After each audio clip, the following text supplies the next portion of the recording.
Are you looking to level up your chest game in terms of strength and size? Well, this is gonna be the video for you. I'm helping do that. Let's get to it. Hey there, Smitley here from Thirst Gym, and I'm gonna help you improve your chest strength and size in this video with 5 simple exercises and how we're gonna sequence them to maximize chest growth and size.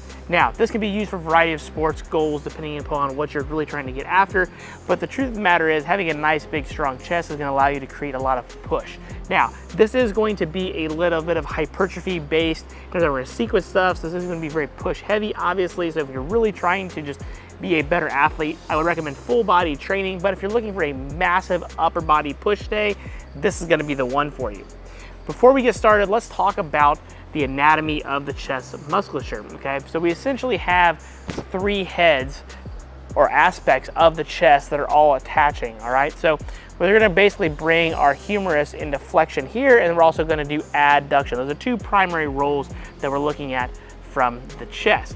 Now, as I talked about, we've got the 3 aspects here. So the first one we got here is the clavicular aspect, which is up here at the top of your chest. Basically what people call your upper chest, right? It's gonna attach up here to your clavicle, and that's what's gonna do that flexion aspect right here. If I wanna go actually take a drink from my water bottle or what have you, you can do that motion and feel your chest work.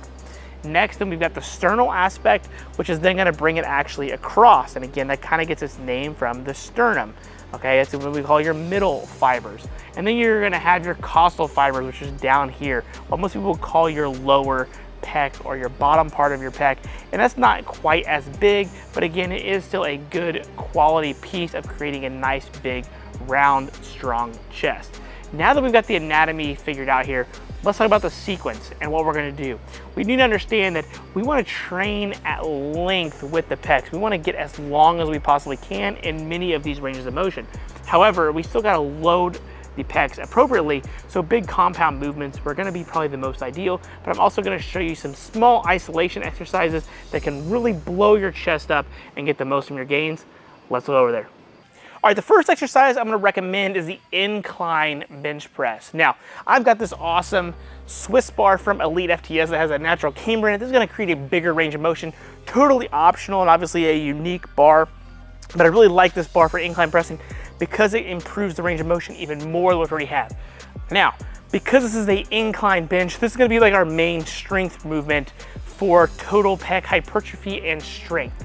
Now, the reason I like going with an incline press first is because of that big range of motion. We wanna do this as fresh as we possibly can, but we also wanna make sure that we're not going too crazy, like hitting like a big single with this kind of deficit. I really like ideally 3 to 5 reps of 3 to 5 sets, really trying to blow the chest up, being explosive with this. But research has also shown that a 30-degree incline, which is what I have my bench out here today, is going to hit those upper and middle fibers most effectively. And then by having this big camber, we're gonna ensure that we're getting those lengthened and then training through those as well. So just your regular incline bench press. If you have, just use a regular bar, that's okay. But I also like this the Swiss bar because it's slightly cambered and angled. It feels comfortable on my wrist. I'm just gonna bring the bar out, come here. So we can see right there that big stretch that I got in my chest as I then go up to press the bar. So really hammering our strength home here with the incline press. Again, regular barbell is totally fine, but this is where I would start in terms of maximizing your chest strength and size. All right, the next exercise is gonna be your classic barbell bench press. Now, I know what you might be thinking, why didn't I start with the bench press? And again, the main reason is training through a full range of motion with the incline press first to be able to maximize that full range of motion that we have. Now we can move on to our regular bench press and then continue to train those sternal fibers and load the movement more. Now, you have 2 different things you can do here depending upon what your goals are. If you're just trying to maximize your strength on the bench press and not so worried about the size aspect, that would just set up like your normal bench press and still knock this out as you can. Bring it out, owning your position, and really just hitting your normal bench press for anywhere from 3 to 4 sets of 3 to 6 reps. Again, we're drifting a little more towards hypertrophy here, and that's okay. The other thing that you can do as well that I really like is that you could do 1.5 or quarter base reps to keep time under tension there. So you can make this almost like an intensity technique to where you're gonna come here, unrack, down halfway up, and make that 1 rep. That's going to increase our time under tension on our chest, getting you more from the bench press in those sternal finders. Again, totally optional, but if you're looking for more of a hypertrophy phase or trying to do that time under tension, this works great. Otherwise, just train your bench press as normal. Use it as a secondary motion if your goal is hypertrophy. Again, if you're a power lifter, obviously you're gonna wanna bench press first, but we're talking about maximizing strength and size in a given session. All right, the next exercise is gonna be the decline dumbbell bench press. Now, the pitfall to the decline press is usually the range of motion, because since we're down here, the barbell is not gonna get a big stretch on the pecs. We're still gonna load those costal fibers a little bit better, but we're not getting quite that range of motion, which is why I like using the dumbbells so that we continue to get that stretch as much as we can, but still make it a relatively safe motion, and then still pressing and feeling those fibers work. So I've got my decline bench here rigged up. If you can't do a decline, you can just elevate the back on some plates to create a small decline, and that should work fine as well. But then we're just gonna get in here,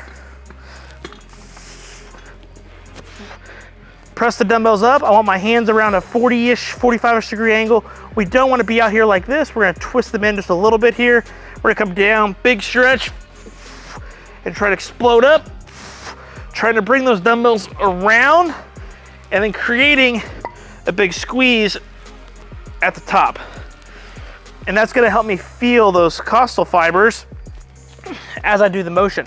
So again, this is something where you probably have to have somebody hand you the dumbbells, but it's also why I like it as a tertiary or third exercise. If you've got some fatigue from the other two, you can probably get into position a little bit better. Here, I really like 3 to 4 sets of 8 to 12 reps, trying to still load these up at a nice quality hypertrophy range, still focusing again on that big range of motion, big squeeze, keeping tension on the chest throughout the entire set. All right, the next exercise I love is a deficit push-up, okay? Now, I've got 2 DC blocks here. You can use 45-pound plates or anything to elevate your hands. 2 to 3 inches is all you need.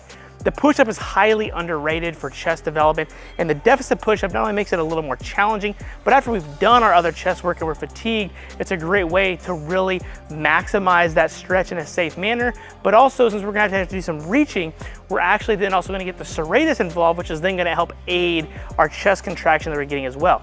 I even like supersetting this with the next exercise, which I'll show you here in just a moment. But for your deficit push-up, I'm gonna make sure we're pushing through the palms of our hands as we're doing that. We're trying to actively bring our chest and squeeze through each repetition here. So in position here, down, touch there, and push.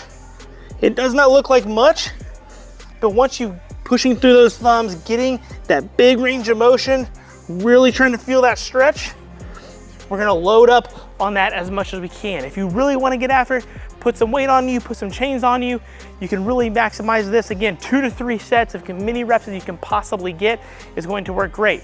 Another thing I really like to do as a finisher with this exercise is take anywhere from 3 to 5 sets of 20 to 30 seconds, as many reps as you can, rest that duration again, and repeat that for your sets. You'll quickly find that not only are you able to only probably get 6 to 10 reps per set, you're probably going to have to drop down to your knees to be able to continue to go, and it's really going to fatigue your chest, but really blow your chest fibers up. And this is probably the #1 exercise I've felt my chest work the most, especially after I'm fatigued.